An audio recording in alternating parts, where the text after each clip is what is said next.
Samahan niyo ako at pupuntahan natin yung puntahan natin ang Naiyawan. Update doon sa Naiyawan dahil doon sa nangyari nung kahapon. Doon sa trahedya na nangyari diyan na isang sasakyan na bumangga sa mga iilan na mga nagkahatid. May sa balita mukhang may 2 patay na. So ngayon aakyat po tayo ng Naiyawan dahil Ninoy Aquino Terminal 1 dahil meron tayong ihatid. May sakay po tayo dito sa likod na pasahero galing kay Grab. So ito binagtas po natin tong kali na papunta po tayo sa Naiyawan. Ipakita ko lang sa inyo kung ano nang kaganapan sa Naiyawan after nung nangyari sa trahedya, no? So anyway, so samahan niyo ako. Ako i-share ko lang sa mga nagtatanong kung baka iniisip ko kasi baka mamaya may police barrier doon na para dahil ongoing yung investigasyon ba o ano. Curious lang ako kung makapasok tayo sa taas, So ito malapit na po tayo. Binagtas na po natin tong na kali na ongoing tayo papuntang Naiyawan. So mga kakida, so maraming salamat ito po ay ating tour ni Kida na segment. So araw-araw po ang ating ginagawa dito ay tayo po ay nagsiservisyo publiko sa pamamagitan ng magmamaneho ng sasakyan. Tayo po ay isang Grab driver So araw-araw ito po yung natin dahil marami pong utang si Kuya Kida na dapat bayaran.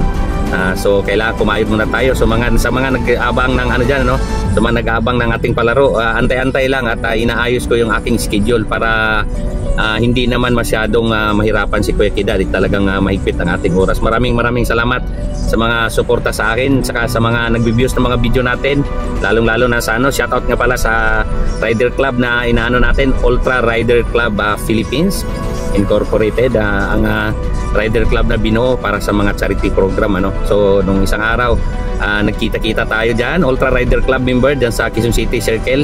Maraming salamat at masaya ang ating samahan. So anyway, balik tayo dito sa pupuntahan natin mga kakida. Okay, so mag-u-turn po tayo dito sa mamaya ng konti mag-u-turn po tayo at subukan nating puntahan ng Naiyawan kung nang update doon. So curious lang ako kung kaya nagiging lagay na sa airport. So isip ko lang, isip video lang sa mga nagtatanong sa sarili nila kung na kaya ang nangyari sa Ninoy Aquino Terminal 1 after nung tragedy na nangyari. So aking taos-pusong pag-aabot ng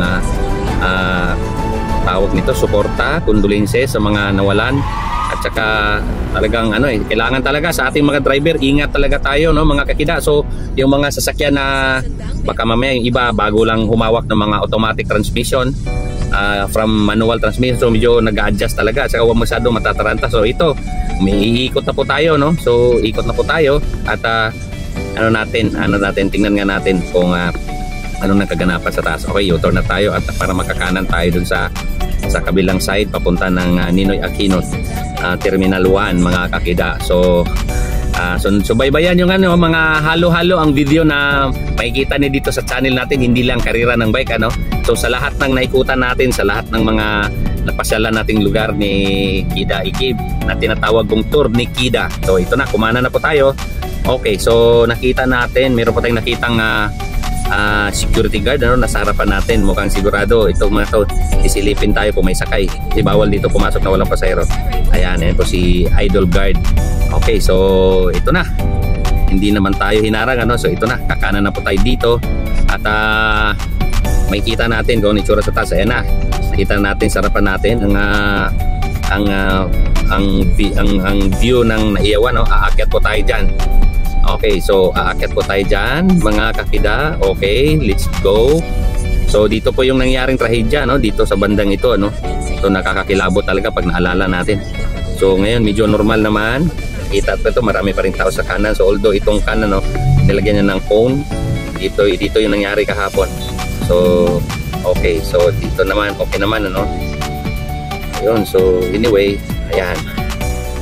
Okay, so dito po yung nangyari kahapon. Ganyan na ganyan ang itsura. Ganyan na ganyan ang itsura. Yung kahapon nagdire-diretso siya sa mga taong yan. Ayan. Okay, so meron pa tayong pasahero dito na. Salamat sa pasahero natin na yan, binigyan tayo ng tip. Okay, kahit hindi naman kailangan dahil tayo po ay isang public servant. Ayan ang ating pasahero, yung nakapakbag. May susunduin po siya at arrival dapat siya, hindi tayo pwede sa arrival. So yun, anyway, eto na, labas na po tayo. Yun, wala naman so far. Ayan po sila ang mga pasahero, yung iba dyan nagkahatid. Yun, may nakita ko tayong bata, no? So yun, ayan mga kakida. Okay, so bawal po dito magtambay ng matagal, ano? Sa mga baguhang driver na akit dyan, 3 minutes lang po ang ano mo dyan, ang limit na oras na ibibigay dyan, 3 minutes, and then aalis na rin kayo. Okay, so sa ngayon, medyo okay naman, wala naman. So update lang, yun lang po, share ko pa sa inyo. Maganda po ang ano ngayon, natiling kalma, and then at saka under doon sa bagong pamumuno dito kay Sir Ramon ang talagang maganda ang maganda ang development sa mga airport natin ay 1, 2 or 3 man mga kakida, mas maganda lalo na sa NAIA medyo maganda na. So yun lang, share ko lang sa inyo, italis na, bababa na rin ako dito, bawal po tayo magtambay. So yun lang mga kakida, maraming salamat, sinare ko lang po.